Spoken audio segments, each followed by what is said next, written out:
Em uma noite tempestuosa de 1996, o medo tomou conta das ruas de River Park, Indiana. Um homem sombrio espreitava na escuridão, invadindo casas e desaparecendo sem deixar rastros. A polícia estava em alerta, a comunidade aterrorizada e a pressão para encontrar o verdadeiro responsável crescia a cada novo ato cometido por ele. Quando finalmente um suspeito foi capturado, parecia que a justiça havia sido feita. O homem levado a julgamento se encaixava na descrição e foi condenado a uma pena severa de prisão. Mas, às vezes, o que parece uma conclusão perfeita esconde detalhes obscuros. Esta é uma investigação cheia de reviravoltas, onde a cada nova descoberta, uma história ainda mais profunda de segredos e mistérios é revelada. Felizmente, o verdadeiro responsável por causar esse rastro de destruição foi identificado e capturado, o que aconteceu com o auxílio da genética forense.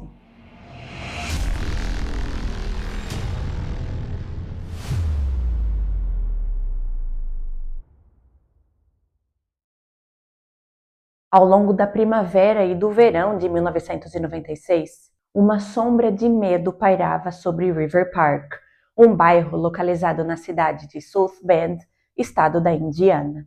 O bairro, que até então era considerado minimamente tranquilo, viu-se tomado por uma onda de escuridão. 4 casas tinham sido invadidas.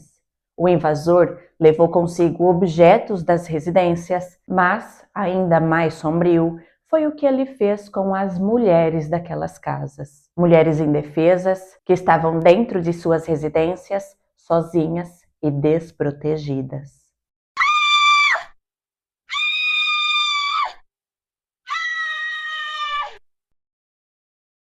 Apesar da marca profunda que ele deixou naquelas mulheres, todas as 4 saíram daquela situação com vida. A polícia, incansável, tentava decifrar o enigma deixado pelo predador, que agia nas sombras. Todas as casas tinham sido invadidas em dias de semana e já ao fim do dia, sempre entre as 8 e as 11 da noite, em noites aparentemente comuns.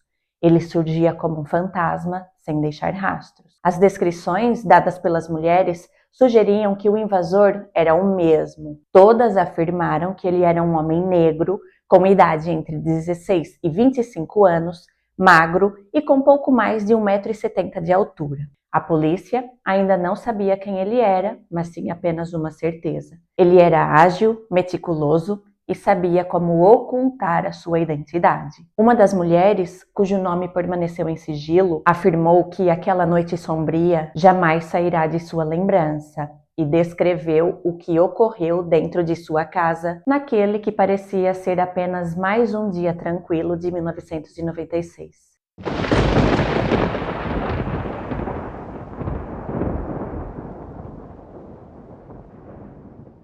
O vento uivava lá fora e a tempestade castigava a cidade com trovões ensurdecedores. Ela já estava na cama quando, num estrondo aterrador, a porta de sua casa foi arrombada.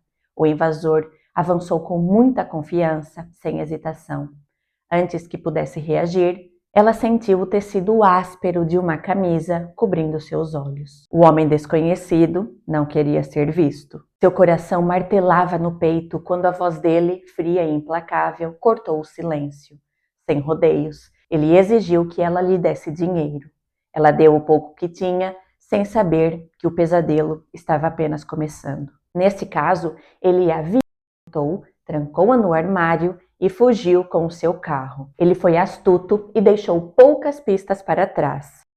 Durante todo o momento, ele estava usando luvas, o que impediu que suas impressões digitais ficassem para trás. A sua identidade também foi protegida com o auxílio de uma espécie de capuz que cobria sua cabeça. A mulher se concentrou em obedecer às suas ordens, pois tudo o que ela queria era sair daquela situação com vida. As detetives Cindy Eastman e Anne Schellinger lideravam as investigações.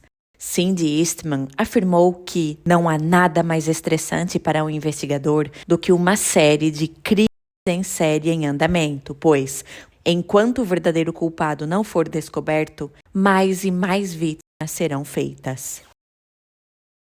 E esses 4 casos não foram os únicos. Com o passar das semanas, mais mulheres foram alvo desse homem de identidade desconhecida. Todas elas descreveram o homem de maneira semelhante. Ele era negro, de estatura mediana, e seu modus operandi variava entre os diferentes casos. Embora todas elas o descrevessem de forma semelhante, como sendo um homem negro de estatura mediana, o seu modus operandi variava nos diferentes casos. Normalmente, criminosos em série mantêm um padrão, usando o mesmo objeto para controlar outras pessoas e as abordando da mesma forma.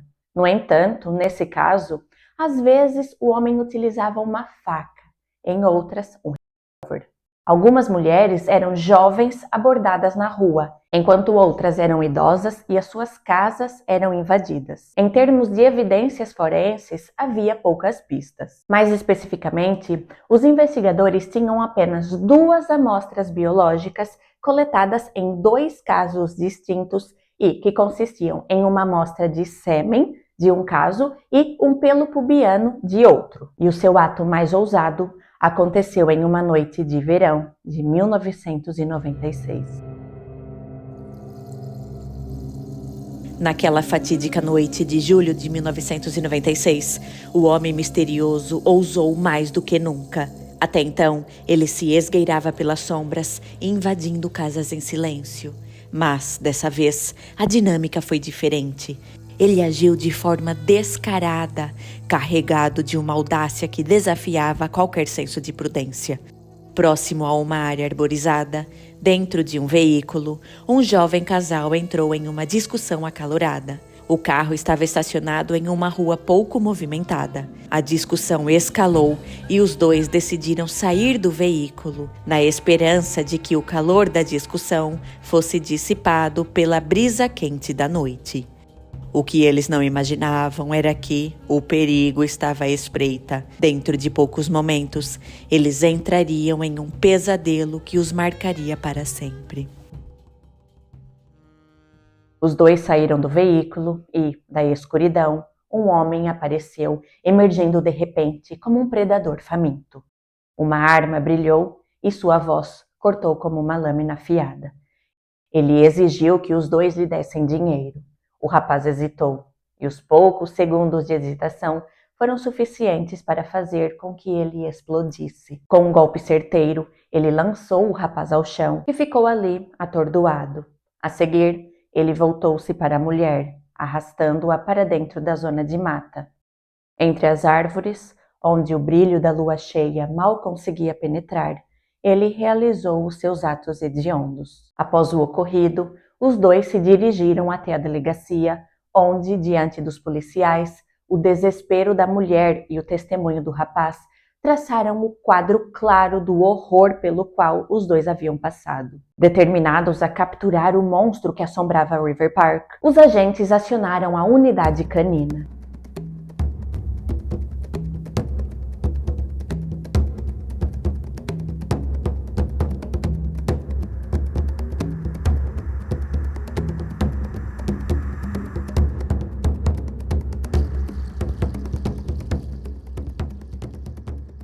Os cães foram levados até o parque e, farejando a trilha invisível deixada pelo odor do agressor, guiaram os oficiais até um campo aberto. Ali, no solo úmido, os investigadores fizeram uma descoberta que parecia promissora. No solo, eles encontraram marcas de pneus de bicicleta. Tal achado sugeria que quem quer que tivesse passado por ali estava em uma bicicleta e, crentes que aquelas marcas haviam sido deixadas pelo agressor, os policiais passaram a acreditar que o veículo de 2 rodas era o utilizado pelo homem misterioso como meio de transporte. A cidade, já sufocada pelo medo, transformou-se em um cenário de caça. Agora, os olhos atentos da polícia vigiavam cada rua, cada esquina, cada figura solitária que passava pedalando pela vizinhança. E então, como se o próprio destino conspirasse a favor da justiça, um suspeito surgiu. Ele não sabia, mas a armadilha estava preparada e o cerco estava se fechando. Um policial que estava num carro de patrulha ali na região viu passar por ele um homem aparentemente jovem, negro e que conduzia uma bicicleta. O agente, convencido de que aquele homem era demasiado semelhante às descrições dadas pelas mulheres, decidiu conduzi-lo até a delegacia. A polícia de South Bend realizou buscas no bairro de River Park, atrás de um jovem negro que morasse na região e utilizasse uma bicicleta. 3 meses após o início da onda de terror, um policial avistou um homem que correspondia à descrição. Ele estava pedalando perto de uma das cenas. Seu nome era Richard Alexander, então com 31 anos de idade. E ao verificar o seu histórico criminal, os policiais descobriram que, apesar de não ter cometido nenhuma infração considerada relativamente grave, Richard já estava no registro da polícia por ter cometido pequenos delitos. Apesar de seu histórico criminal, Richard negou ser o maníaco de River Park, alegando que o seu único erro foi estar na hora errada, no lugar errado. Em sua defesa, ele disse que a polícia o estava acusando simplesmente devido à cor de sua pele. Os policiais revistaram a sua casa e lá eles encontraram itens que foram por eles considerados suspeitos de possivelmente estarem ligados ao ocorrido. Na casa de Richard, os policiais encontraram uma faca, capuzes e bandanas.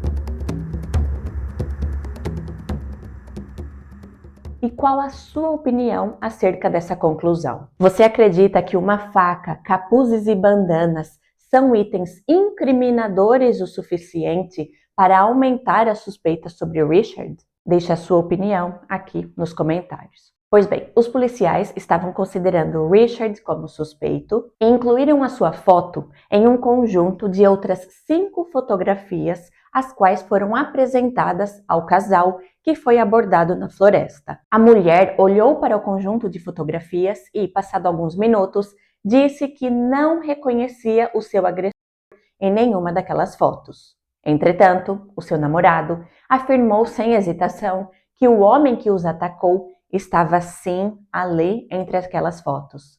Sem hesitar, ele apontou para a foto de Richard Alexander.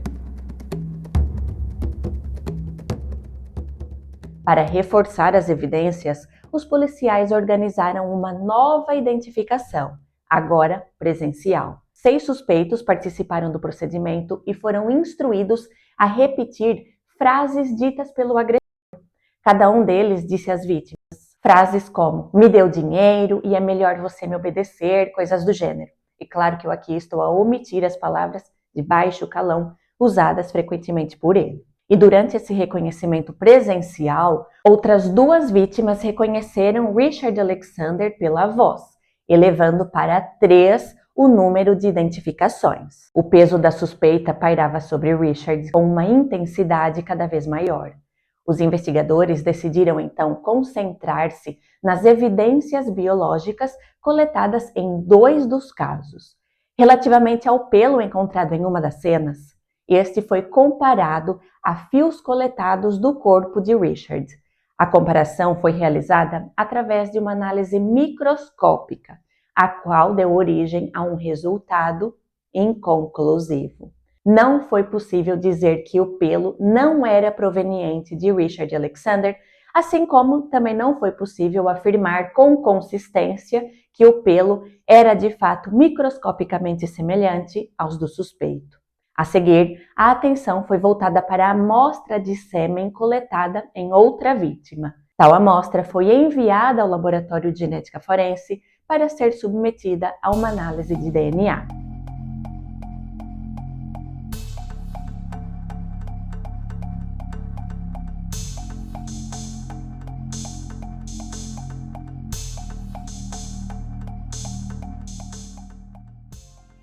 Assim sendo, no laboratório, a partir da amostra de sêmen coletada de um dos casos, foi possível extrair DNA e obter um perfil genético. Tal perfil genético foi comparado ao perfil genético obtido a partir de uma amostra de referência fornecida por Richard Alexander, e tal comparação indicou que a amostra de sêmen não era proveniente de Richard. Com essa exclusão, Richard Alexander não foi acusado desse crime em específico, mas ele foi indiciado por outros 3 casos de abuso sexual, invasão de domicílio e roubo. Apesar de afirmar veementemente que era inocente, palavras não bastam e Richard Alexander foi levado a julgamento.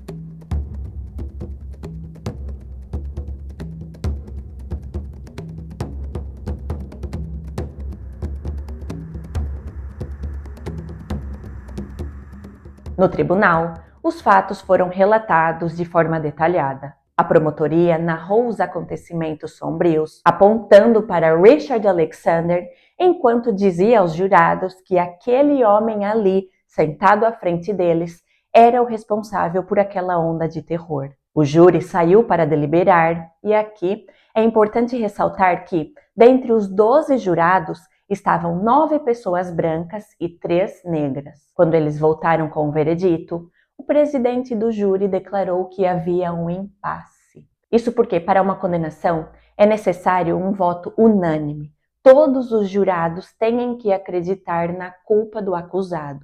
Nesse caso, os 9 jurados brancos votaram pela condenação máxima. 2 negros queriam que Richard fosse condenado, porém com uma pena reduzida, e Barbara Griffin afirmava que sentia dentro de si que Richard Alexander era inocente. Barbara Griffin era uma assistente social experiente, acostumada a lidar com os mais diversos perfis humanos, dos mais vulneráveis aos mais perigosos. Ao longo dos anos, ela desenvolveu uma habilidade quase instintiva de avaliar o caráter das pessoas, observando suas expressões, comportamentos e sutis nuances de linguagem corporal. Quando viu Richard Alexander no tribunal, algo não se encaixava na narrativa que o apontava como culpado. No 4º dia de julgamento, sua experiência lhe dizia que as aparências podiam enganar, mas seu instinto lhe sussurrava que Richard era inocente. E Bárbara confiava no seu próprio instinto. Assim, a promotoria não conseguiu convencer o júri. Barbara Griffin, uma das juradas, teve a sensação de que Richard Alexander era inocente. Entre os 12 jurados, 9 brancos votaram pela condenação, enquanto 2 negros queriam uma pena reduzida. Apenas ela votou pela absolvição, o que fez com que o veredito fosse indeferido, o que implicava na realização de um novo julgamento.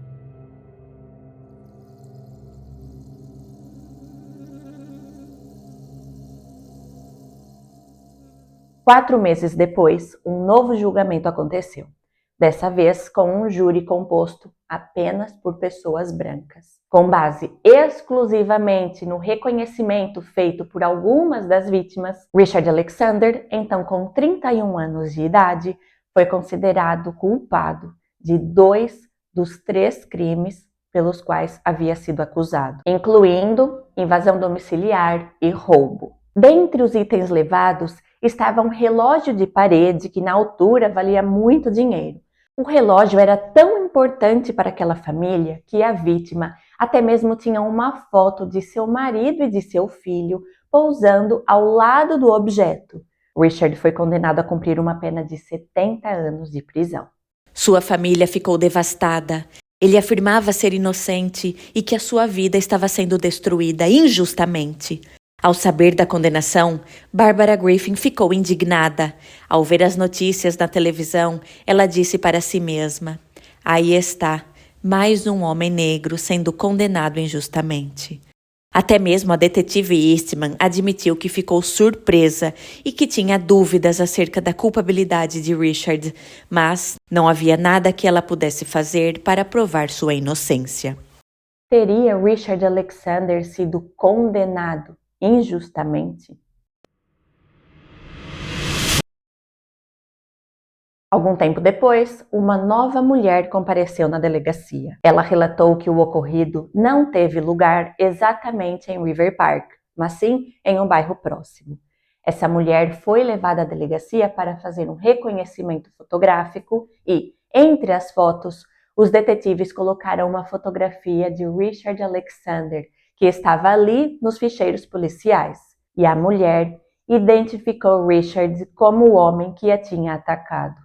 O problema com essa identificação era que o incidente com ela havia ocorrido há poucos dias e Richard já estava na prisão há meses. A investigação foi assumida pelo detetive Ryan Harmon, que percebeu as semelhanças entre os crimes que estavam acontecendo e os ocorridos em River Park, até que a investigação ganhou um rumo inesperado. Em abril do ano 2000, um homem relatou que chegou à sua casa e viu que dentro desta estava um invasor. Ao ver que o proprietário da casa estava ali vendo tudo pela janela, o ladrão fugiu correndo, deixando para trás uma pegada e também o seu próprio carro.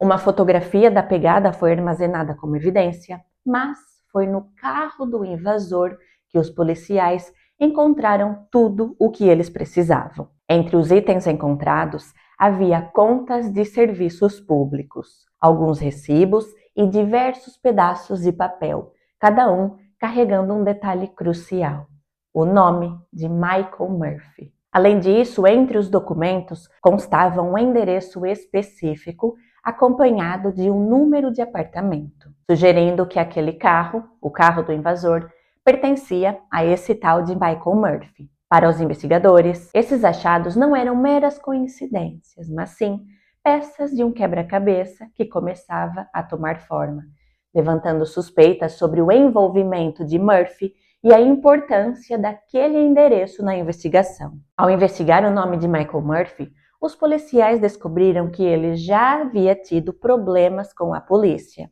e esses problemas eram muito sérios. Michael já havia sido acusado de molestar sexual a sobrinha de sua namorada. A namorada e a irmã dela relataram que Michael falava abertamente sobre as invasões de domicílio que ele realizava e ele até mesmo se gabava de suas ações criminosas.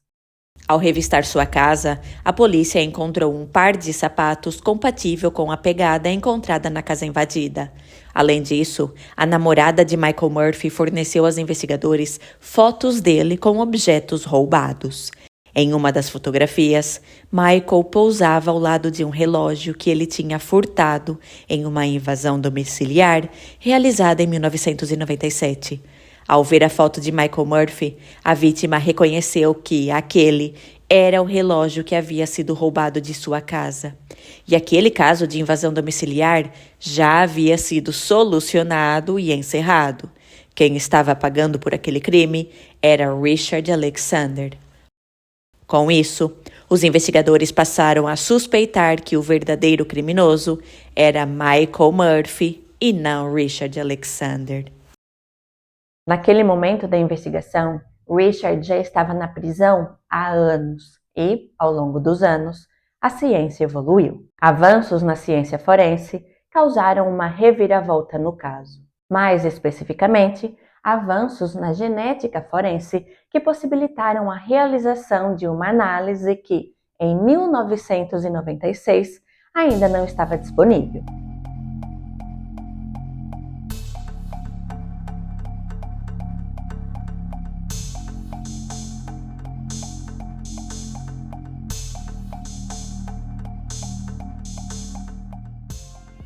Os analistas agora poderiam finalmente realizar uma análise de DNA no pelo pubiano coletado como evidência. Isso porque, no ano 2000, técnicas laboratoriais já tinham sido desenvolvidas no sentido de se fazer uma análise de DNA mitocondrial. Os pelos e as hastes dos fios de cabelo são compostos por células mortas e altamente queratinizadas, e o DNA nuclear contido nesse material está altamente degradado. Mas, ao contrário do DNA nuclear, o DNA mitocondrial está nesse material em uma maior abundância e dentro de mitocôndrias. As mitocôndrias são organelas celulares que possuem uma membrana dupla. Tal característica faz com que o seu DNA seja mais protegido da degradação. Entretanto, ao contrário do DNA nuclear, que permite uma identificação individual,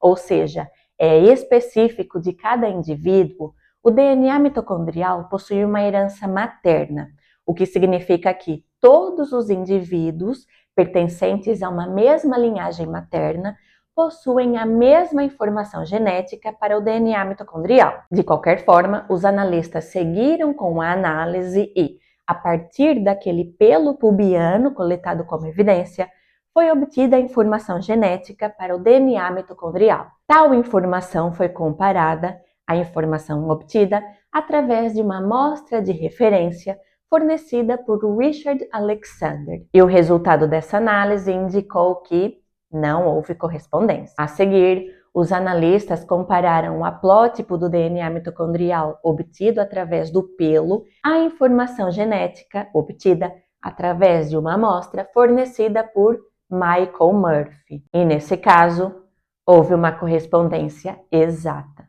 O avanço na genética forense trouxe à tona uma revelação crucial no caso, a análise do DNA mitocondrial. Quando confrontado com essa evidência irrefutável, Michael Murphy não teve escolha a não ser admitir a verdade. Ele confessou ter cometido o roubo, desvendando assim mais uma peça do quebra-cabeça que, por anos, manteve um inocente atrás das grades. Mas o contributo da genética forense para esse caso não parou por aí. Graças ao DNA, foi descoberto que essa história escondia um segredo ainda mais profundo. Por anos, Richard Alexander viveu um inferno dentro das paredes da prisão. Condenado por crimes que jurava não ter cometido, ele carregava o peso de uma acusação que o marcava como um predador sexual. Atrás das grades, onde a reputação de criminoso sexual era uma sentença dentro da própria sentença, ele sofreu agressões, humilhações e o desespero corrosivo de uma verdade ignorada. Enquanto a vida lá fora seguia, Richard Alexander via o tempo se perder sem qualquer esperança de redenção.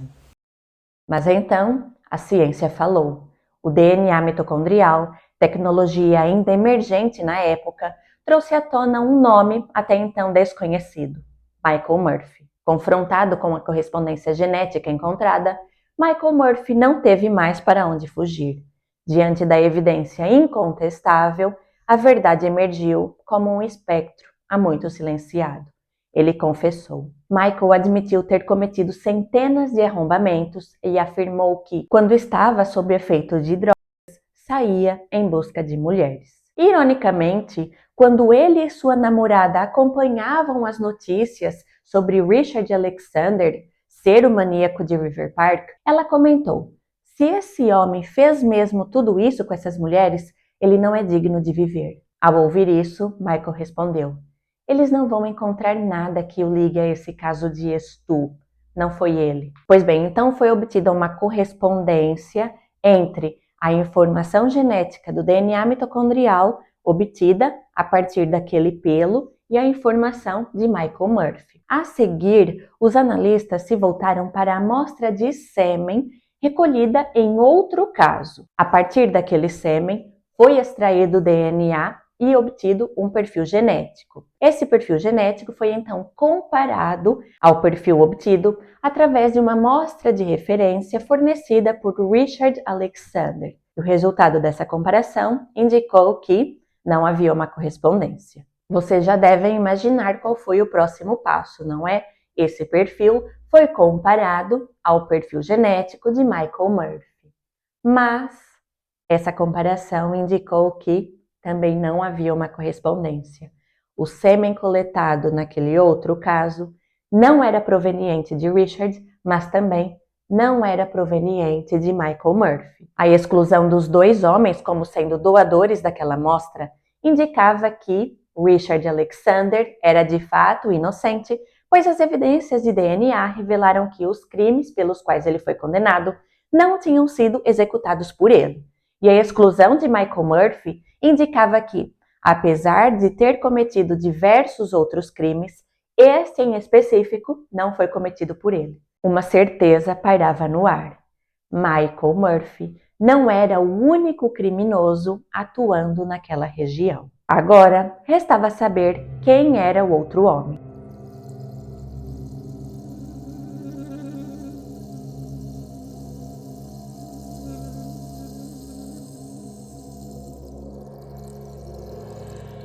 O perfil genético obtido através da amostra de sêmen foi inserido na base de dados que contém o perfil genético de criminosos condenados. No início do ano 2000, a base de dados continha poucos perfis, mas, ainda assim, através do DNA, foi obtida uma correspondência.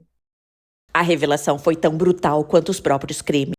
A análise genética trouxe à tona uma verdade ainda mais complexa. A amostra de sêmen coletada em um dos casos não pertencia a Richard Alexander, mas sim a Mark Williams, um homem condenado por ter cometido outros crimes também da mesma natureza. O quebra-cabeça, antes repleto de lacunas, finalmente se completava. Os ataques haviam sido cometidos por 2 homens diferentes. E Richard, que esteve na prisão durante todo aquele tempo, era inocente. Richard já estava na prisão há 5 anos e 4 meses. Dentro de uma cela fria, ele diariamente tinha que suportar a fúria dos outros detentos, a indiferença do sistema e o peso esmagador de uma culpa que nunca foi sua. Durante todo o período no qual esteve preso, Richard Alexander não desistiu. Ele tentou chamar a atenção para o seu caso e escreveu diversas cartas para pessoas influentes que ele acreditava que tinham poder suficiente para fazer com que o seu caso fosse reaberto, visto que não tinha nenhuma evidência que apontasse para sua culpa. Ele foi condenado unicamente com base no reconhecimento de algumas das vítimas, mas ninguém deu atenção a Richard, e a sua situação apenas foi alterada devido à análise de DNA realizada pelo Laboratório de Genética Forense. Quando finalmente saiu da prisão, sua família o recebeu em meio a lágrimas, abraços e uma alegria contida na dor do tempo perdido.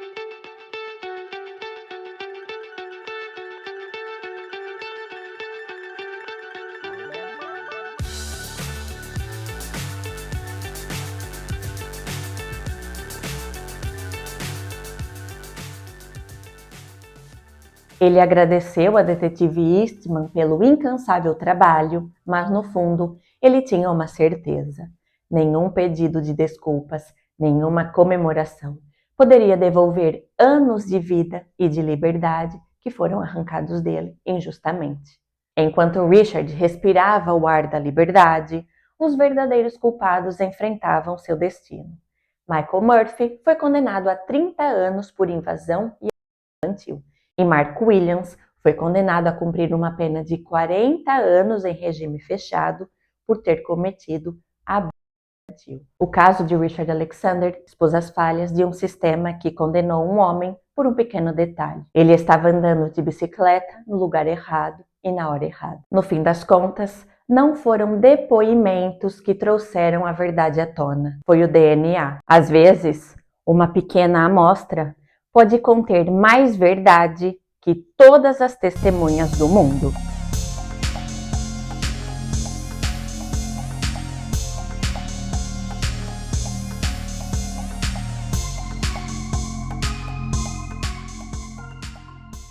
Após ser exonerado e libertado em 2001, Richard Alexander não se conformou com a injustiça que havia sofrido. No dia 4 de junho de 2002, ele entrou com um processo federal contra a cidade de South Bend, o seu departamento de polícia e 14 oficiais, incluindo a sargento Cindy Eastman, ironicamente, uma das responsáveis por garantir a sua liberdade. Richard Alexander buscava uma indenização de 55 milhões de dólares, alegando que sua prisão e condenação foram resultados de uma investigação negligente e manipulada. O processo de 48 páginas detalhava sérias acusações contra a polícia. Segundo Richard, os investigadores mostraram sua foto para vítimas de estupro que inicialmente haviam declarado que não tinham visto o rosto do agressor com clareza suficiente para uma identificação. Além disso, ele afirmava que os policiais teriam coagido ou manipulado testemunhas para garantir que ele fosse reconhecido como culpado. O documento também acusava as autoridades de destruir evidências cruciais e ignorar os seus álibis, consolidando uma condenação baseada em erros e omissões deliberadas. Apesar das graves alegações, o processo civil foi rejeitado pelo Tribunal Distrital dos Estados Unidos. Richard recorreu da decisão, mas em 3 de janeiro de 2006, o Tribunal de Apelações do 7º Circuito manteve a decisão de arquivar o caso.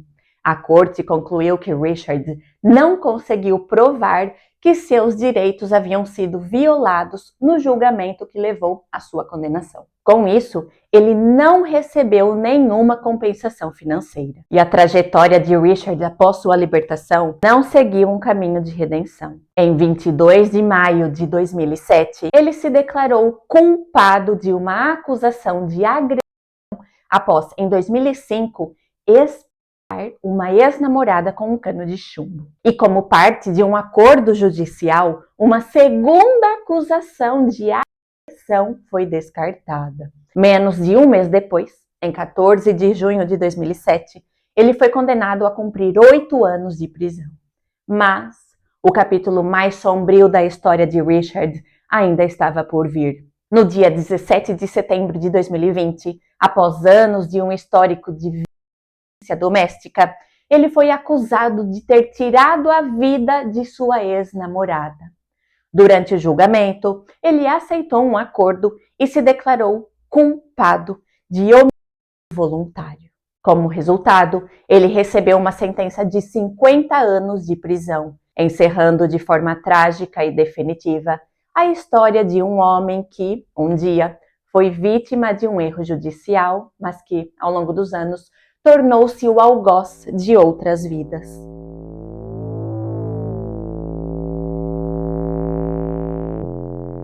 Richard Alexander passou 5 anos e 4 meses atrás das grades por crimes que não cometeu. Durante esse tempo, ele foi tratado como um predador, enfrentando os horrores reservados a criminosos sexuais dentro do sistema prisional. Mas antes dessa condenação injusta, ele viveu 31 anos sem qualquer histórico de violência. Então, o que aconteceu? A prisão é um ambiente onde, principalmente para pessoas condenadas por atos dessa natureza, a brutalidade é regra. Lá dentro, Richard Alexander foi forçado a sobreviver em um sistema que não perdoa a fraqueza. Ele entrou como um homem inocente, mas será que saiu de lá transformado? Será que os abusos e as humilhações e o desespero moldaram uma nova versão dele? Uma versão que, anos depois, agiria com a mesma violência que um dia sofreu? Após sua libertação, o homem que um dia foi vítima de um erro judicial se envolveu em atos brutais, culminando no assassinato de sua ex-namorada. A pergunta que fica é: essa violência já existia dentro dele, esperando para emergir? Ou foi a prisão e tudo o que aconteceu lá dentro que o transformou? Eu quero muito ler a sua opinião aqui nos comentários.